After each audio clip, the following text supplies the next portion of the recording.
quand je suis devenue maman, ma vie a pris tout son sens. Bonjour et bienvenue dans la deuxième série de notre podcast Parentia, entre popote et lessive, dans laquelle on va évoquer la parentalité, la vie de famille, l'école, le sommeil des parents, le temps pour soi et le couple. Je suis super contente d'en discuter avec Fanny Gendrin. Coucou. Bonjour à tous. Bonjour. Fanny, tu es animatrice radio, télé et surtout bien une super maman de 3 magnifiques princesses. Et puis autour de la table, il y a aussi Adrien Deviveur, qui est journaliste, animateur, auteur aussi du livre Moi Papa, papa d'un petit garçon. Et toi, tu es un petit peu notre explorateur de la parentalité. Donc bonjour à tous les deux. Bonjour à tous, bonjour. Alors Fanny, avant de ce podcast, j'ai été faire un petit tour sur tes réseaux sociaux. Et c'est là que je me suis rendu compte, mais en fait, elle c'est vraiment une super Wonder Mom. Elle fait tout. Elle bosse, elle travaille, elle s'occupe de son mari, elle s'occupe de ses 3 filles. Je préfère m'occuper de mes 3 filles que de mon mari, Oui. je préfère le dire tout de suite. Et là, franchement, j'ai envie de te poser une question. Elle était comment, au final, ta vie avant tes enfants ? Eh bien, en fait, ma vie avant d'avoir des enfants était sûrement remplie de plein de choses. On allait au théâtre souvent, je jouais au théâtre aussi, on allait au cinéma, on sortait tout le temps, on faisait la fête tout le temps. Mais en fait, ma vie d'avant, je ne l'aimais pas vraiment. Ah non ? Non, parce que quand je suis devenue maman, ma vie a pris tout son sens, en fait. Et tout ce que je vivais avant, pour moi, était très... Ouais, c'est chouette d'aller au théâtre. J'y vais encore maintenant, d'une autre manière. Oui, c'était chouette, cette vie remplie, mais remplie, en fait, de pas grand-chose. Ma vie aujourd'hui de maman est tellement remplie de tout, d'angoisse, de peur, de rire, de joie, d'amour, d'extrême amour, qu'en fait, ma vie aujourd'hui, je ne l'échangerai pour rien au monde. Même pas un moment. Même pas, rendez-moi ma vie d'avant, quand on avait une vie où on sortait, on allait au resto, où on dormait 2 heures, mais après, on pouvait tout le dimanche rester dans le canapé. Non, en fait, cette vie-là, j'en veux pas plus. Elle n'avait pas de sens. Ma vie a pris du sens quand je suis devenue maman. Il n'y a même pas un moment où tu rentres chez toi et tu te dis, mais là, j'ai envie d'aller faire un resto, ou j'ai envie de sortir. Mes filles viennent avec. Ah, mais oui, tu les embarques toujours Ah, avec. mais en fait, c'est ça, on est une super équipe. C'est Donc moi, je suis génial. à la tête d'une tribu de nanas, mais on est une super équipe. Et je pense que si j'aime autant ma vie aujourd'hui, c'est parce que j'ai la chance d'avoir 3 petites filles hyper conciliantes qui gèrent le bazar et oh oui, un resto, c'est cool. Oh, théâtre, ouais, on va au théâtre. Voilà, elles suivent le pas. Et tu as l'impression que tes émotions ont changé parce que tu parlais de beaucoup d'émotions, mais elles sont différentes aussi aujourd'hui ? Tu vis dans la peur, justement, avec tes enfants. Ouais, à fond. Je pense que quand tu accouches, il y a tout qui sort. Ouais. Je pense que tu connais pas l'amour avant d'avoir des enfants. Oui, tu connais l'amour. Si, l'amour dans un couple. Quand L'amour même. dans un couple, mais l'amour dans un couple, qui peut dire l'homme avec qui je suis aujourd'hui, je l'aimerai toute ma vie. Ton enfant, tu l'aimeras toute ta vie. C'est évident, c'est en toi. Voilà. Et puis aussi, je savais pas ce que c'était d'avoir peur avant d'être maman. Ouais. Oui, t'as peur. Oh mon Dieu, j'ai peur de tout. Oui, j'ai peur de tout. Mais quand t'es maman, mais tu sais ce que c'est d'avoir peur, mais au plus profond de toi-même. T'as peur quand ils sont tout petits, quand ils tombent, mais t'as peur quand ils ont 5 ans, 6 ans, et puis t'auras peur, ma maman aujourd'hui, elle a peur aussi encore pour nous. Tu es prudente sur la route, hein, ma chérie. Fais attention, hein. Donc je pense que tu découvres tout ça, toutes ces émotions sont à vif. T'es un peu une maman stressée Je suis pas une maman stressée. Non, je suis une maman cool. Évidemment, je suis stressée. Elle a un bleu sur la jambe. Je crois qu'elle a tout de suite une grave maladie. Mais voilà, non, je suis pas une maman stressée. Et est-ce que tu t'es préparée, en fait, à devenir maman ? Est-ce que tu as, je sais pas, bon, alors on ne suit pas des cours, évidemment, mais est-ce qu'à un moment, tu t'es dit, OK, maintenant, je vais devenir maman, donc il faut que je fasse ça et ça et ça ? T'es devenue maman à quel âge, toi, Fanny ? Moi, j'ai eu la chance de devenir maman à 27 ans. Ah oui, donc assez jeune, comme en toi, fait. en fait, Chalimar. Ouais, moi, Ouais. 29. Ok. Donc ça a démarré tôt, quand même. Oui, mais depuis que je suis toute petite, je sais que je veux devenir maman et je sais que je veux une grande famille et je sais que c'est super cool. Voilà. Et c'est vrai qu'on dit toujours c'est les mamans qui se préparent, mais au final, les papas, ça se prépare aussi, non, Ah oui, Adrien ? surtout que moi j'ai eu bien le temps de me préparer parce que moi je suis devenu papa à 38 ans seulement. Donc moi j'ai vu tous mes potes qui ont déjà eu 1, 2, voire 3 enfants avant que moi je lance la procédure familiale. Et du coup c'est vrai que j'ai eu bien le temps de me préparer. Ce qu'il y a, c'est que moi j'ai un peu la même approche que Fanny, c'est-à-dire que j'ai toujours voulu être papa. C'était vraiment marqué dans mes gènes. J'ai aussi une grande famille. Ça a toujours été quelque chose de très important pour moi.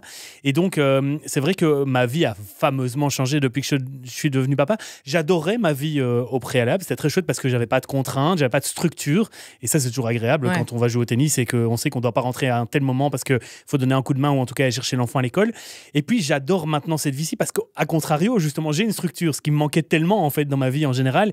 Et puis, j'ai le sourire de mon fils le matin quand je me lève et je comprends pourquoi je me lève le matin. Donc, vraiment, ce sont pour moi deux choses différentes. Il n'y a pas une meilleure ou une pire, mais deux univers complètement différents et j'ai bien profité avant et je parviens maintenant tout doucement à trouver un équilibre aussi avec un enfant, bientôt un deuxième qui va arriver. Félicitations. Oui, et je pense que je ferai beaucoup moins le malin d'ici quelques mois, mais je serai tellement épanoui et heureux en fait d'avoir enfin ma tribu. C'est marrant parce que quand j'en parle souvent avec des gens de mon entourage qui ont déjà 2-3 enfants, voire 4 parfois, ils me disent tu verras, le moment où tu passes de 1 à 2, tu passes d'un couple avec un enfant à une famille. Et donc ça, j'ai vraiment envie de découvrir cette notion-là qui n'est pas très perceptible en fait. C'est conceptuellement un peu spécial à expliquer, mais j'ai envie de le ressentir.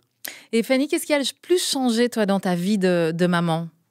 Qu'est-ce qui le truc où tu t'es dit ok, ça je pourrais plus jamais faire maintenant que j'ai des enfants? Non, alors faut savoir que contrairement à Adrien qui lui avant de devenir papa avait pas une structure, moi je suis quelqu'un, c'est comme si c'était en moi, je suis hyper structurée. Ça fait partie de mon équilibre. Pour être heureux, j'ai besoin d'avoir une structure. Quand je partais en vacances avec mes copines, on arrivait sur la plage à Barcelone, il fallait juste qu'elles me disent à quelle heure on part. 15 heures temps libre, non, 16 heures chacha. Non, c'est juste voilà, pour mon organisation, j'ai besoin d'une structure. Donc en fait, cette structure que donne le fait de devenir parent, pour moi, ça n'a pas énormément changé. Donc en fait, dans ma vie, quand je suis devenue maman, en fait, rien n'a changé. Mais la fatigue, t'es pas devenue plus fatiguée? Non, plus je suis pas devenue si. plus non, pas du tout. Pas du tout. Pas du tout. Mais c'est quoi incroyable. alors ton secret? Et physiquement non plus, t'as pas ressenti des choses Physiquement, les gars, on va pas se mentir. Elle a pris quand même 32 kilos pour sa première grossesse, 25 pour la deuxième, 27 pour la troisième. Maintenant. Là, ça se voit pas. Mais je veux dire, est-ce qu'il n'y a pas des choses qui t'ont un peu frustrée en fait? Enfin, moi, quand je parle avec mes copines qui sont mamans 2-3 fois, elles me disent j'ai quand même un peu perdu mon potentiel sexy, tu vois. Je m'en tape complètement. Ok, mais c'est très bien. C'est vraiment bizarre. Et c'est vrai, parfois, quand j'en parle avec des copines, j'ai parfois aussi l'impression d'être un ovni. Quand elles disent « Oh, j'ai envie d'une soirée avec mon mec », moi, parfois, je me dis « Oh, une soirée avec mon mec, j'aurais préféré être avec mes filles. » C'est vrai, mais non. Est-ce qu'on a prévenu de pas écouter ce podcast? Non, mais parce qu'il le sait. Parce qu'en fait, cette notion... Et alors, je pense que la troisième a changé beaucoup de choses. Il y a eu la première qui est arrivée... Waouh, on devient parent. Je me souviens d'avoir fermé en partant à la maternité, d'avoir fermé notre maison, de notre vie à deux. Et je me souviens de ce moment où, waouh, ça commence. Puis elle est venue, puis moi, il fallait que je mange. Donc voilà, puis la deuxième est arrivée. C'est vrai que ça chamboule un peu, la deuxième, parce que c'est tout un équilibre des gens. Et la troisième, quand elle est arrivée, voilà, la tribu, elle est là. L'équipe, elle est là. Et Victoire, c'est vrai que depuis qu'elle est là, ça a vraiment fait... on est une équipe. On est à 5. Partout où on va, on nous voit, on nous entend, on débarque, on a plein de paquets. Et donc, je pense que c'est ça qui n'a pas trop changé. C'est hyper rare d'avoir des témoignages comme ça. Parce qu'en plus, maintenant, je trouve que la parole se libère vachement sur les mamans qui ont, entre guillemets, le droit de se plaindre, d'expliquer qu'en fait, quand elles sont enceintes, c'est parfois pas génial. Alors qu'on a souvent, ça, je l'ai dit. On a souvent vendu, en fait, la grossesse comme étant un truc fabuleux pour les femmes. Et là, il y a vraiment des messages qui sont en train de passer. Et je trouve que c'est intéressant aussi d'avoir des messages qui expliquent que c'est pas toujours évident, qu'il y a parfois des moments de grosse galère, quoi. Mais c'est vrai que, est-ce que Adrien pense la même chose, genre dans le rôle d'une maman, une maman? Si tu devais définir vraiment le rôle d'une maman, tu dirais quoi, toi, Adrien? Mais moi, disons qu'en fait, on a été bercé pendant des années dans la culture très judéo-chrétienne où la maman, en tout cas nous, s'occupe de l'enfant et se donne corps et âme pour les enfants avec parfois un temps plein, parfois un mi-temps si elle peut se le permettre. Et du coup, le papa, on le voyait pas souvent. En tout cas, c'était un schéma qui était respecté chez moi. Et en fait, moi, ce schéma-là, j'ai voulu peut-être même dans les extrêmes complètement le briser en me disant non, moi, j'ai envie d'être un super papa, j'ai envie d'être présent, j'ai envie d'être là le matin, j'ai envie qu'il me raconte des histoires pour aller le déposer à l'école, j'ai envie d'aller le chercher. Donc moi, je me suis vraiment complètement retourné ce schéma qu'on nous a un peu inculqué au fur et à mesure de notre vie parce que je trouvais que c'était important et même en termes affectifs parce que souvent on va dire une maman c'est quelqu'un qui va justement être plutôt dans le côté câlin, côté affectif, côté bisou, t'as un petit bobo je vais te soigner et tout, mais moi j'ai voulu prendre ce rôle là aussi et j'ai pas voulu empêcher ma femme de le faire. Je me suis juste dit qu'en fait cette complémentarité elle est possible sur tous les fronts quoi. Et c'est marrant parce que j'en ai aussi parlé avec dans une thématique qu'on a abordée sur l'homoparentalité où je disais tiens deux papas comment est-ce que vous faites justement ce côté affectif, est-ce que les enfants réclament pas parfois ce côté maternel? En fait pas du tout. Donc ça veut dire que le papa il peut prendre ce rôle là aussi tout à fait chacun la casquette qu'il a envie d'avoir. Oui. Mais j'ai des potes qui n'ont jamais changé une couche. Hein. C'est vrai. Maintenant, en 2022, ils n'ont jamais changé une couche. Quoi. Mais pourtant, ça change de plus en plus. Et d'ailleurs, tu t'en c'est parles mon dans but, ton livre, c'est mon objectif, papa. Ouais. Tout à fait. Mais c'est là que je me dis, Fanny, en fait, toi, j'ai l'impression que si ton homme prend trop d'espace sur les enfants, ça va peut-être te déranger un peu. Non, pas du tout. En fait, on a un équilibre. Moi, j'ai été élevée par un papa et par une maman qui travaillaient tous les deux. Mon papa était avocat, ma maman était magistrat. Elle avait un poste à responsabilité, était présidente de la chambre de la jeunesse. Donc moi, j'ai grandi dans un schéma où papa et maman, ils travaillent comme des dingues. Et donc mes filles, elles vivent dans un schéma où papa et maman, ils travaillent comme des dingues, mais maman est beaucoup plus organisée que papa, donc maman va plus gérer la structure. Mais Nico, il a besoin, c'est quelqu'un qui est un créatif. Mais c'est leur grand frère, en fait.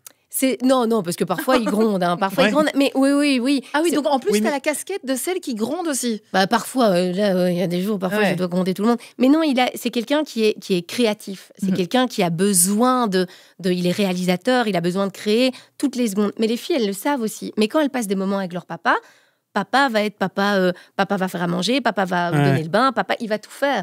Quand il est là, il va être un papa il va être à fond. Incroyable. Ouais. Mais c'est vrai qu'il n'est pas beaucoup là parce qu'il travaille énormément. Et donc, c'est vrai que parfois, nous, avec les filles, je dis parfois, bon, allez, papa, il est là ce week-end, il faut laisser la place à papa. Donc, on va aller faire une activité, il va aller faire une promenade dans les bois. Allez, les filles, on va aller faire une promenade dans les bois. Ouais. On va le faire. Mais c'est vrai que c'est un conseil super important aussi pour prévenir les papas qui vont devenir papas, c'est de leur dire, et les mamans aussi d'ailleurs, les mamans doivent dès le plus jeune âge laisser parfois l'enfant avec le papa tout seul, prendre le temps d'aller faire du shopping, voir des copines. Mais ne fût-ce que le premier bain, je me souviens qu'à la maternité, le premier bain de Capucine, la sage-femme avait dit on va prendre son premier bain. J'ai dit non, on attend le papa. Il doit voir, il doit découvrir, il doit faire tout ça. Oui, mais des moments seuls aussi. Hein. Vraiment, papa-enfant et la maman n'est pas là, quoi. Et on arrive à la fin de ce premier épisode de Entre Popote et Lessive. Ah oui, ça passe vite. Hein. Fanny, Adrien, merci. Dans la suite, on parlera évidemment de la difficulté qu'on a de temps en temps quand même à être parent. Ce podcast est rendu possible grâce à Parentia, caisse d'allocation familiale. D'ailleurs, n'hésitez surtout pas à vous informer sur parentia.be si vous avez la moindre question relative à l'administration familiale. Parentia, près des parents dès les premiers instants.